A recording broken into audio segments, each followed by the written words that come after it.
Radhe Radhe friends, हरे कृष्णा, श्री हरिदास। कैसे हैं आप सभी लोग? कमेंट बॉक्स में ज़रूर बताइएगा। और मैं ये आशा करता हूँ कि आप सभी लोग बहुत ही अच्छे होंगे, स्वस्थ होंगे और ठाकुर जी की सेवा कर रहे होंगे। तो देखिए, हमारे पास ना बैक टू बैक त्यौहार लगे रहते हैं। दिन 365 होते हैं और त्यौहार 565 होते हैं। हमें दिन भी एक्स्ट्रा चाहिए सारे त्योहारों को मनाने के लिए। तो बहुत ही ज़्यादा खुशी हो रही है मुझे बताते हुए कि नवरात्रियाँ बहुत जल्दी आने वाली है। मैं एक ऐसा इंसान हूँ जिसे नवरात्रियाँ बड़ी पसंद हैं, क्योंकि माता रानी ऐसे तो हमारी माता रानी साल भर ही ऐसी रहती हैं कि जब जो कहो वो कर देती हैं, जब जो मांगो वो दे देती हैं। लेकिन जो ये नवरात्रि का टाइम पीरियड होता है ना, ये बड़ा विशेष होता है। इसमें माता रानी बड़ी ज़्यादा, मैं कहूँगा, रीझ ही रहती हैं। जो बोलो माँ से वो माँ तुरंत कर देती हैं। तो जो लोग नहीं जानते, मैं उन्हें ये बता दूं कि साल में देखिए 4 नवरात्रियाँ होती हैं। अधिकतर लोग 2 नवरात्रियाँ जानते हैं। 4 नवरात्रियाँ होती हैं, जिसमें जो 2 नवरात्रियाँ होती हैं वो उजागर होती हैं, यानी कि सब जानते हैं उनके बारे में। जो कि एक होती है चैत्र नवरात्रि, जो कि मार्च अप्रैल के महीने में पड़ती हैं, और एक होती है शारदीय नवरात्रि, या फिर उन्हें कुंवार की नवरात्रि भी कहा जाता है कि कहीं कहीं जगह पर। तो वो जो होती हैं वो अक्टूबर और सितंबर के लास्ट और अक्टूबर के स्टार्टिंग के बीच में पड़ती हैं, तभी दशहरा होता है। तो ये 2 नवरात्रियाँ जो होती हैं ना, इनके बारे में हर कोई जानता है। ये सब के यहाँ मनाई जाती हैं और इनकी अपनी अलग विशेषताएं होती हैं। इसमें हम माँ के 9 स्वरूपों की पूजा करते हैं, जो कि कुछ इस प्रकार होते हैं कि शैलपुत्री, ब्रह्मचारिणी, चंद्रघंटा, कुष्मांडा, का स्कंद माता, कात्यायनी, कालरात्रि, महागौरी और सिद्धिदात्री। ये माँ भगवती के 9 स्वरूप हैं। मैं एक बार फिर से आपको गिना देता हूँ। सबसे पहले शैलपुत्री, फिर ब्रह्मचारिणी, कुष्मांडा, चंद्रघंटा, स्कंद माता, कात्यायनी, कालरात्रि, महागौरी और सिद्धिदात्री। ये माँ भगवती के वो 9 स्वरूप हैं जिनकी पूजा हम जो नवरात्रियाँ मैंने आपको बताई ना, जो साल में 2 नवरात्रियाँ पड़ती हैं, एक चैत्र मास में और एक शरद अश्विन मास में। उन नवरात्रियों में हम इन माँ भगवती के इन 9 स्वरूपों की पूजा करते हैं, आराधना करते हैं।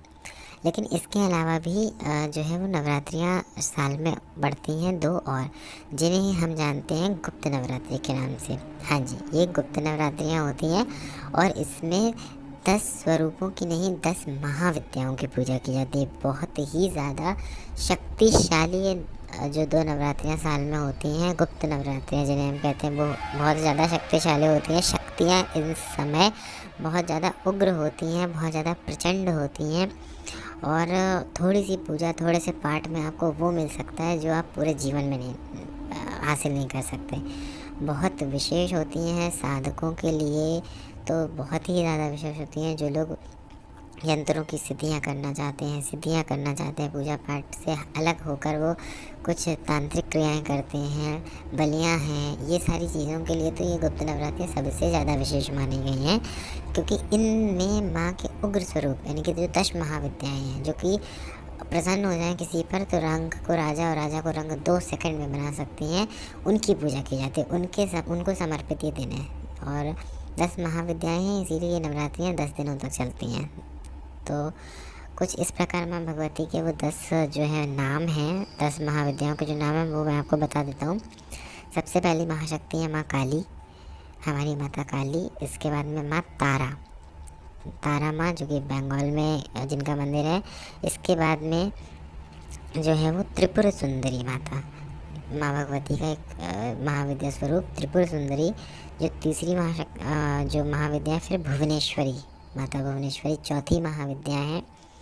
इसके बाद में माँ छिन्नमस्ता, अपने गला काटकर सहचरी देवियों को रक्त पिलाने वाली देवी माता छिन्नमस्ता जो है वो 5वीं महाविद्या है। इसके बाद में 6वीं महाविद्या है माँ त्रिपुर भैरवी जो है वो 6वीं महाविद्या है। 7वीं महाविद्या जो है वो है माँ धूमावती, और जिन्हें माँ पीताम्बरा भी कहा जो द्वितीया में माँ पीताम्बरा के साथ में मंदिर है धूमावती, जिनका कि जो दर्शन है वो सुहागन स्त्रियाँ नहीं करती, वो माँ धूमावती जो है वो 7वीं महाविद्या है। फिर 8वीं महाविद्या है माता बगलामुखी, और 9वीं महाविद्या है माता मातंगी, और 10वीं महाविद्या है माता कमला।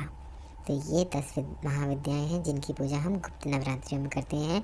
गुप्त नवरात्रियों में आप किसी भी मंत्र को बहुत जल्दी सिद्ध कर सकते हो, किसी भी यंत्र को सिद्ध कर सकते हो, किसी भी देवता की सिद्धियाँ बहुत जल्दी प्राप्त कर सकते हो। कोई इच्छा है जो काफ़ी समय से पूरी नहीं हो सकती, तो उसे पूरा करने के लिए यंत्र तंत्र इत्यादि आप कर सकते हो।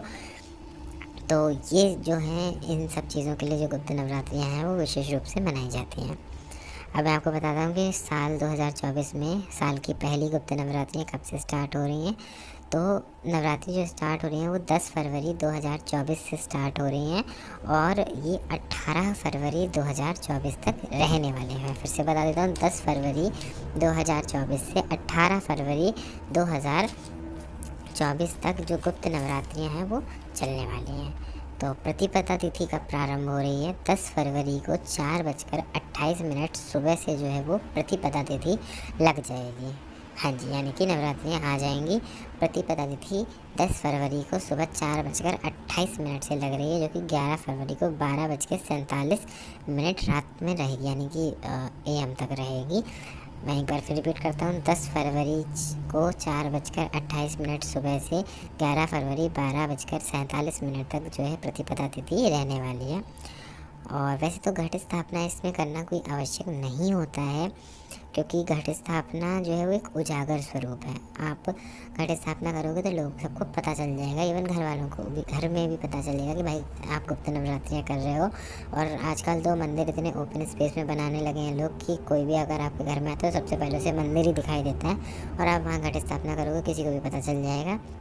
तो घट स्थापना तो इसमें इतनी ज़्यादा कंपलसरी नहीं है, बट अगर आप करना चाहते हो तो फिर मैं उसका भी आपको शुभ मुहूर्त बता देता हूँ। 10 फरवरी को सुबह 8:45 से 10:10 तक जो है वो शुभ मुहूर्त रहने वाला। काफ़ी अच्छा टाइम है। आप जैसे नॉर्मल साधारण नवरात्रियों में हम घट की स्थापना करते हैं, वैसे ही हम इन नवरात्रियों में भी घट की स्थापना करते हैं।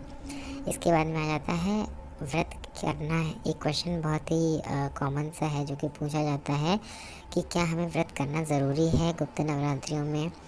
तो व्रत करना कोई इतना आवश्यक नहीं है। अगर आप कोई संकल्प कर रहे हो तो फिर आप व्रत करिए, अदरवाइज़ व्रत करना संकल्प नहीं, क्योंकि आप व्रत करोगे तो फिर आप घर के बाहर जाओगे 9-10 दिनों में किसी न किसी दिन तो पता चल ही जाएगा बाहर लोगों को कि आप व्रत कर रहे हो।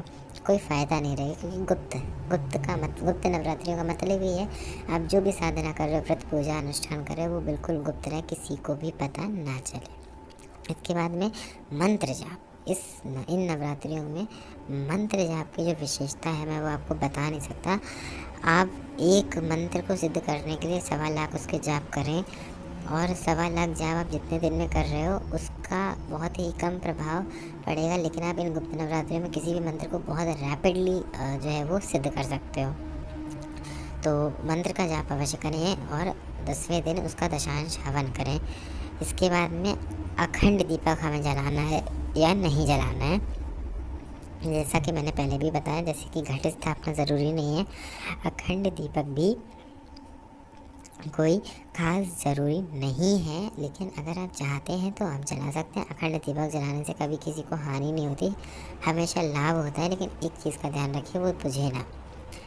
फिर आता है माँ भगवती का एक विशेष भोग। जैसे कि जो नवरात्रियाँ होती हैं उसमें हम माँ भगवती को भोग लगाते हैं 9 स्वरूपों को। मैंने ऑलरेडी बता चुके हैं, कभी दूध का, कभी चीनी का, कभी शहद का, इत्यादि चीज़ों के माँ भगवती को भोग लगाए जाते हैं। बट जो 10 महाविद्याएँ हैं उनका एक कॉमन भोग है, जो कि एक पान के पत्ते पर 2 फूल वाली लौंग आपको रखनी है, और सबसे पहले आपको एक पान का पत्ता लेना है, उसे साफ़ कर लेना है, धो लेना है।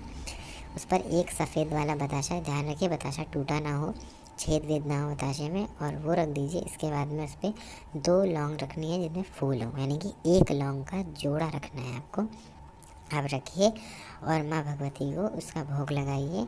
बाद में आप चाहें तो उन्हें खा भी सकते हैं, अदरवाइज़ आप उनका जल विसर्जन या भूमि विसर्जन कर सकते हैं। तो ये कॉमन भोग है जो आप माँ भगवती को 10 दिन लगाइए। तो ये सारी इन्फॉर्मेशन मैंने आपको गुप्त नवरात्रि से रिलेटेड दे दी है, कब से स्टार्ट हो रही है, क्या करना है क्या नहीं करना है। वीडियो अच्छा लगा हो, ज्ञानवर्धक लगा हो, नया लगा हो तो लाइक करिएगा। चैनल पे अगर आप पहली बार आए हैं तो सब्सक्राइब ज़रूर कर लीजिएगा, क्योंकि इस चैनल पे आपको इस तरीके की वीडियोस ही मिलेंगे, इवन इससे अलग भी मिलेंगे। पर ये मैथोलॉजिकल कंटेंट की तो हमारे पास भरमार है। तो और मैं हर चीज़ को बहुत अच्छे से एक्सप्लेन भी करता हूँ। तो अगर वीडियो अच्छा लगा हो तो लाइक करिएगा। चैनल पे अगर आप पहली बार आए हो तो सब्सक्राइब कर लीजिएगा। राधे राधे, हरे कृष्ण, श्री हरिदास।